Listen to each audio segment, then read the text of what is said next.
Olá! Hoje o nosso assunto é jejum intermitente, ou em inglês, intermittent fasting. Atualmente é um dos temas mais populares quando se refere a emagrecimento e boa forma. Muitas pessoas estão praticando o jejum intermitente para facilitar o seu dia a dia, para emagrecimento e para ter uma vida mais saudável. Diversos estudos que vêm sendo realizados estão mostrando que o jejum atua beneficamente no nosso organismo. Estão mostrando então como jejuar pode ajudar você a viver mais e melhor. E o que é o jejum intermitente? É o termo utilizado para o padrão alimentar em que se alternam períodos de jejum prolongado com períodos de alimentação. Os períodos de alimentação são então chamados de janelas de alimentação. O objetivo do jejum é fazer com que o organismo utilize preferencialmente os estoques de gordura como fonte de energia, fazendo com que haja queima de massa gorda e emagrecimento. Ele não pode ser considerado uma dieta, uma vez que não define quais alimentos devem ser ingeridos, mas pode ser considerado como um estilo de alimentação, uma vez que ele define quando que esses alimentos devem ser ingeridos. A prática do jejum é algo comum na história dos seres humanos. Ele é praticado por diversas religiões, como o cristianismo, o islamismo, o budismo, e mesmo antes disso, os nossos ancestrais passavam longos períodos de tempo sem alimentação, porque a comida não era encontrada facilmente.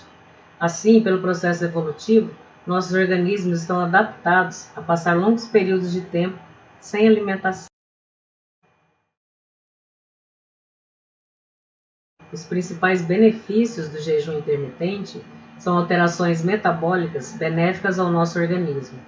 Destas alterações, quero destacar aqui 4 principais, que são a diminuição à resistência à insulina, a elevação dos níveis de GH, que é o hormônio do crescimento, promoção de autofagia celular e diminuição de marcadores inflamatórios.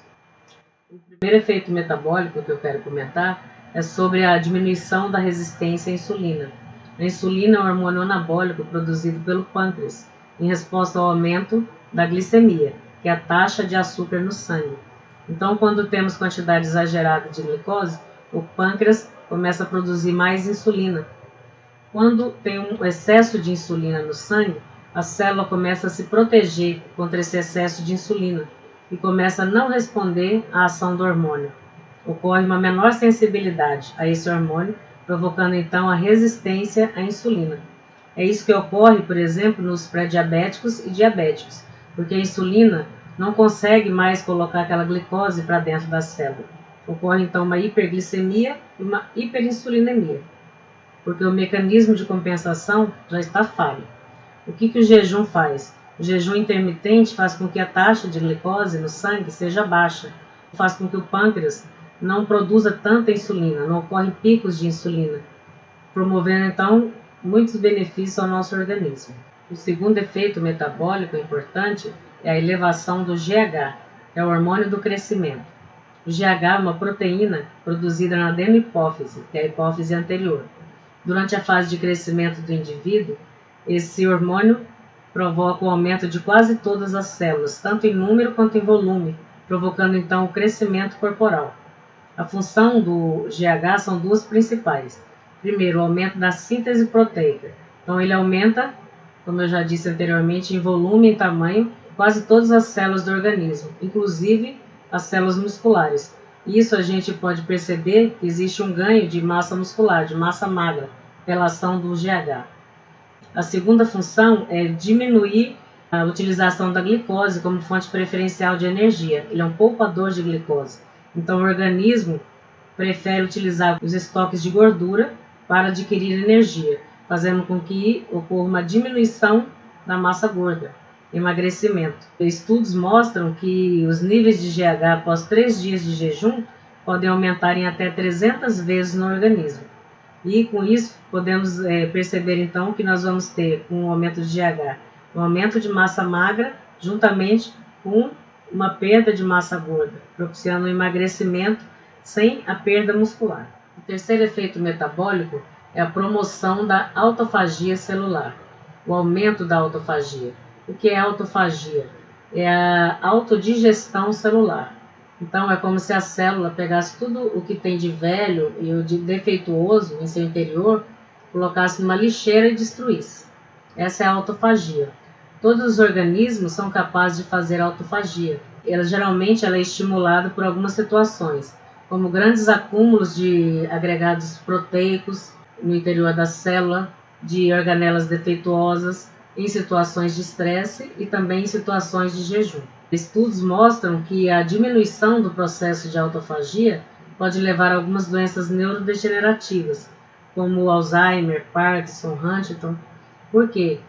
Na etiopatogenia dessas doenças, sabe-se que ocorre acúmulo de agregados proteicos no interior dos neurônios e o processo de autofagia não está adequado, ocorrendo então o aparecimento dessas patologias. A autofagia também é importante porque ela pode atuar como supressora de tumores em fases iniciais da oncogênese. Além disso, a autofagia também pode manter a massa magra e provocar um anti-envelhecimento, porque ela está provocando sempre uma renovação celular.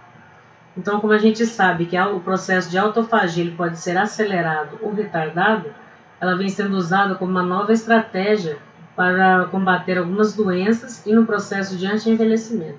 E por último, o quarto efeito metabólico é a redução dos mediadores inflamatórios, que se sabe atualmente que são os principais causadores de doenças crônicas. Estudos mostram que o tecido adiposo hoje não é mais considerado somente como armazenador de energia, mas também é considerado um órgão endócrino. Então ele produz substâncias biologicamente ativas, que são chamadas adipocinas. Essas podem ser pró-inflamatórias ou anti-inflamatórias. Quando existe um excesso de tecido adiposo no organismo, ele começa a produzir adipocinas pró-inflamatórias, principalmente o fator de necrose tumoral alfa e proteínas que vão agir na resistência insulínica, aumentando essa resistência. Então, o que acontece? Ocorre uma alteração na sinalização da insulina e a glicose começa a não responder a esse hormônio, promovendo então aumento da resistência à insulina. Então, o jejum intermitente ele faz com que ocorra redução nessa quantidade de adipocinas pró-inflamatórias, promovendo vários efeitos benéficos ao organismo. Quais os benefícios práticos do jejum intermitente? Primeiro de todos é o emagrecimento. O jejum vai te ajudar a perder gordura sem precisar restringir as calorias de forma consciente. Então, quando se pratica o jejum intermitente, por si só, a quantidade de calorias ingeridas no dia já é menor.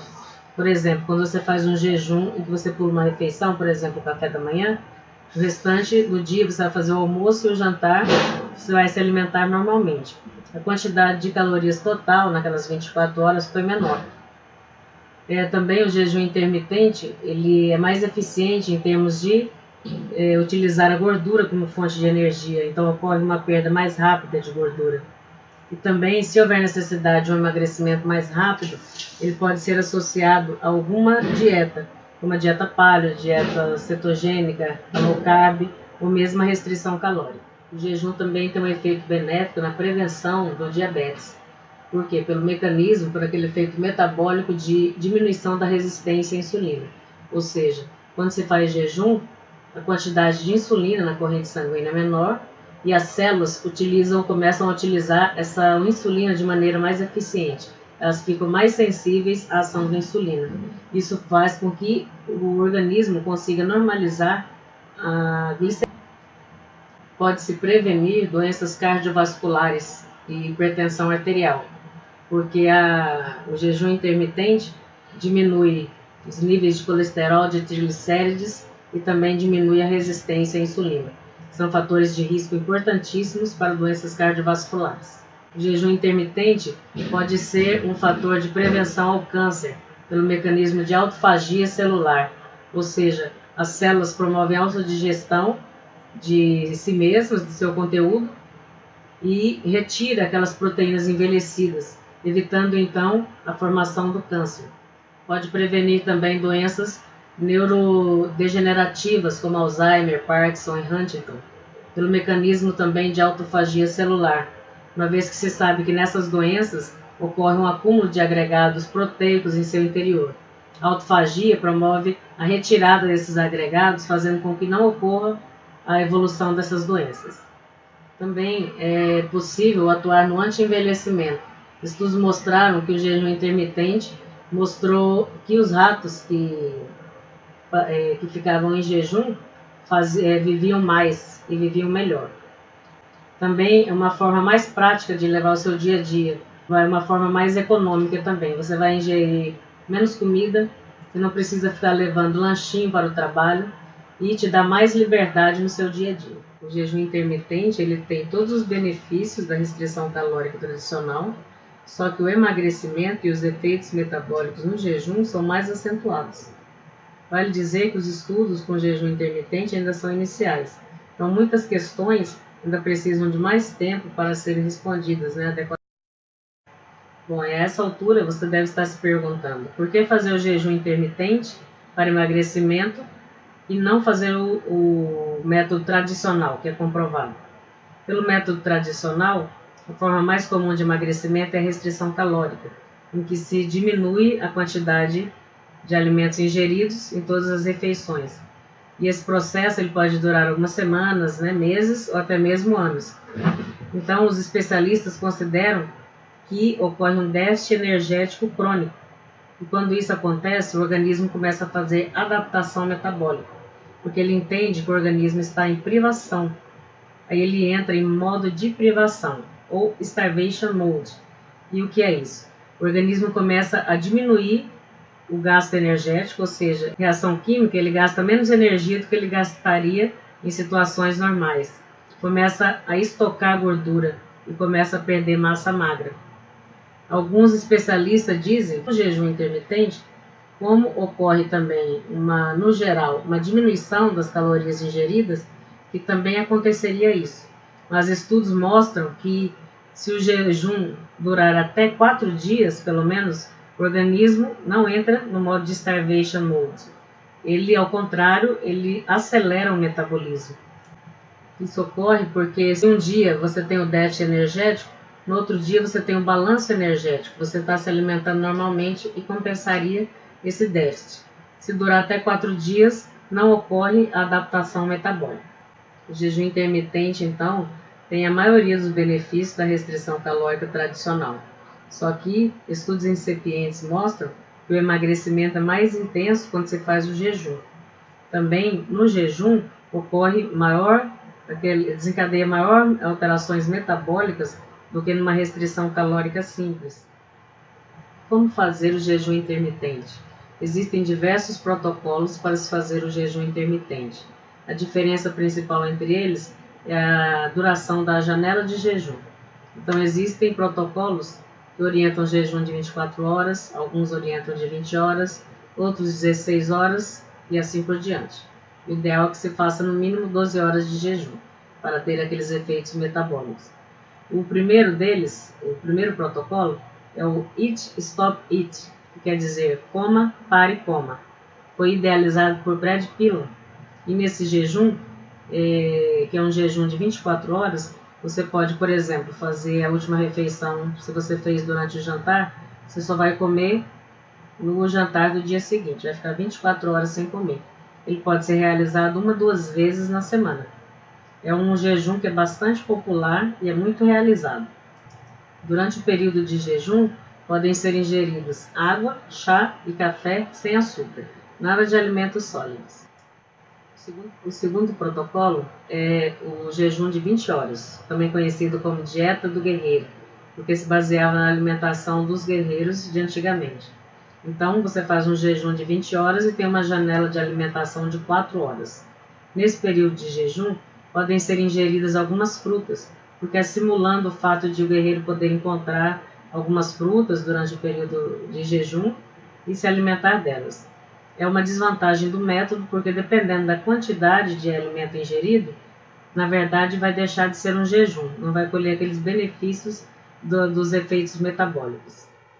A terceira dieta é o Lean Gains, ou 16 por 8, que consiste em um período de jejum de 16 horas e uma janela de alimentação de 8 horas. É um protocolo que está bem popularizado, está sendo bastante realizado. Ele tem maior adesão, é fácil de ser realizado, Porque o que você pode fazer, um exemplo, Quando acordar, você pula o café da manhã e aí você vai almoçar e jantar normalmente. E vai fazer isso diariamente. O período que você vai ficar em jejum, que é de 16 horas, vai pegar o período do sono. Então, por isso, a maioria das pessoas considera que é mais fácil de ser realizado. Para quem faz treino pela manhã e gosta de se alimentar do pós-treino, ideal é que se inverta o período. Faça o jejum durante a tarde ou a noite.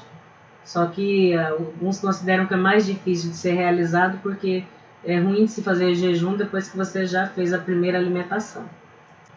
Nesse jejum também é orientado que só se ingiram chás, cafés e água. O quarto protocolo é o protocolo N, então a sigla em inglês quer dizer When Hunger Answers Naturally, quer dizer comer apenas quando a fome vier naturalmente, comer apenas quando tiver fome. É um método que a desvantagem é que a pessoa não sabe exatamente quando ela está com fome ou quando ela está com vontade de comer. Os que estão começando a dieta, com o tempo vai se adaptando e consegue saber a diferença.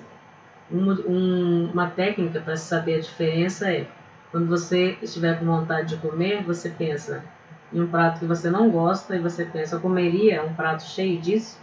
Se a resposta for não, na verdade não é fome, é a vontade de comer. O quinto protocolo é o Alternate Day Fasting, que num dia você come 25% do valor energético que você está habituado e no outro dia você come normal e vai intercalando durante a semana. E aí vem a dúvida, qual o protocolo seguir? Aí depende, cada um vai fazer o protocolo ao qual se adapta mais. O ideal, se você não está adaptado a ficar longos períodos em jejum, é começar com um jejum de menor período e depois passar para outros jejuns de maior período.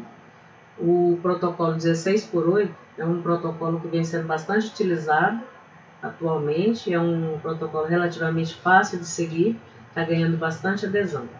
Se o objetivo for emagrecimento muito rápido, pode-se associar aos protocolos de jejum uma dieta, o cetogênico, a dieta low carb, e aí a potencialização no emagrecimento. E agora vamos às dúvidas mais frequentes. Primeira dúvida, o que se pode comer nos períodos de jejum? E a resposta é, depende do protocolo. A maioria dos protocolos liberam se ingerir café, chá e água sem adição de nada. E existe uma diferenciação que tem que se fazer, que é, alguns protocolos consideram jejum de insulina, outros consideram jejum de caloria e outros consideram jejum seco. O que é o jejum de insulina? São aqueles jejuns em que no período do jejum você não pode ingerir nenhum alimento que eleve a insulina. O único alimento que não eleva a insulina é gordura. Então, nesses protocolos, nos períodos de jejum, pode-se ingerir, por exemplo, café com nata, café com creme de leite, café com manteiga. Pode-se colocar gordura na alimentação. Essa gordura, teoricamente, vai até diminuir os efeitos colaterais do jejum, como fraqueza, emagrecimento, principalmente para aquelas pessoas que estão começando, o jejum intermitente.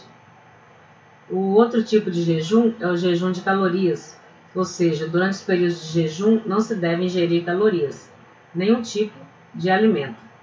Então, nesse jejum só se considera que pode ingerir café, chá e água. Não se deve ultrapassar 40 a 50 calorias no período de jejum. O terceiro jejum é o jejum seco. Esse jejum é praticado pelos muçulmanos no Ramadã. É um jejum que você não pode ingerir absolutamente nada, nem água, durante esse jejum. Segunda dúvida, pode-se treinar durante o jejum? Sim, pode-se fazer treinos durante o jejum.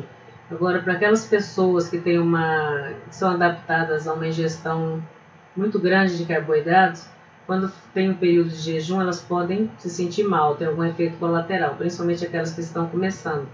Então, para essas pessoas é melhor que não se faça treino, melhor esperar o período de adaptação. Quando estiverem se sentindo melhor, aí pode-se fazer o treino. Terceira dúvida, todas as pessoas podem fazer o jejum intermitente? Não, todos os adultos saudáveis podem fazer o jejum intermitente. Ele é contraindicado para grávidas, crianças, idosos e pessoas com doenças pré-existentes. Em casos específicos que se queira fazer o jejum, deve-se procurar o acompanhamento médico.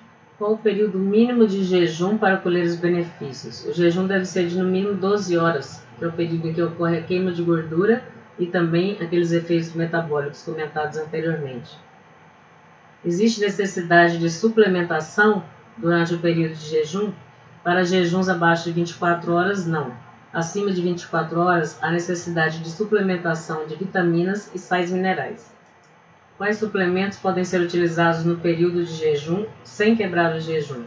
Bom, podem ser utilizados creatina, BCAA, óleo de peixe, que é o ômega 3, aminoácidos de cadeia ramificada como valina e leucina. Existe perda de massa muscular no jejum intermitente? A resposta é não. Durante o jejum, os estoques de energia que são consumidos são primeiro as reservas de glicogênio do fígado e do músculo e depois os estoques de gordura. São maneiras mais fáceis de consumir energia do que a musculatura. Então, jejuns de até 24 horas não há perda de massa muscular. Em fisiculturistas, não existem trabalhos mostrando se há benefícios ou malefícios em termos de ganho de massa. Os trabalhos atuais são feitos com pessoas de peso normal, sobrepeso e obesidade. Então, terminando a nossa discussão, pode-se concluir que o jejum intermitente é muito benéfico para pessoas saudáveis, pessoas com sobrepeso, pessoas obesas, pois eles diminuem, evitam as doenças crônicas como diabetes, doenças cardiovasculares, hipertensão arterial, previne doenças neurodegenerativas como Alzheimer e Parkinson. Também, em termos de emagrecimento, se for associado com alguma dieta, você tem um emagrecimento importante, uma grande perda de massa gorda. O jejum intermitente pode ser associado também com atividade física, sem prejuízo para o atleta, sem perda de massa muscular e com um grande emagrecimento. Bom, se você gostou desse vídeo, deixa aqui embaixo o seu like. Se você quiser ver outros vídeos como esse, pode se inscrever no nosso canal. Se você tiver alguma dúvida, pode deixar aqui embaixo que eu vou adorar responder. Até o próximo vídeo.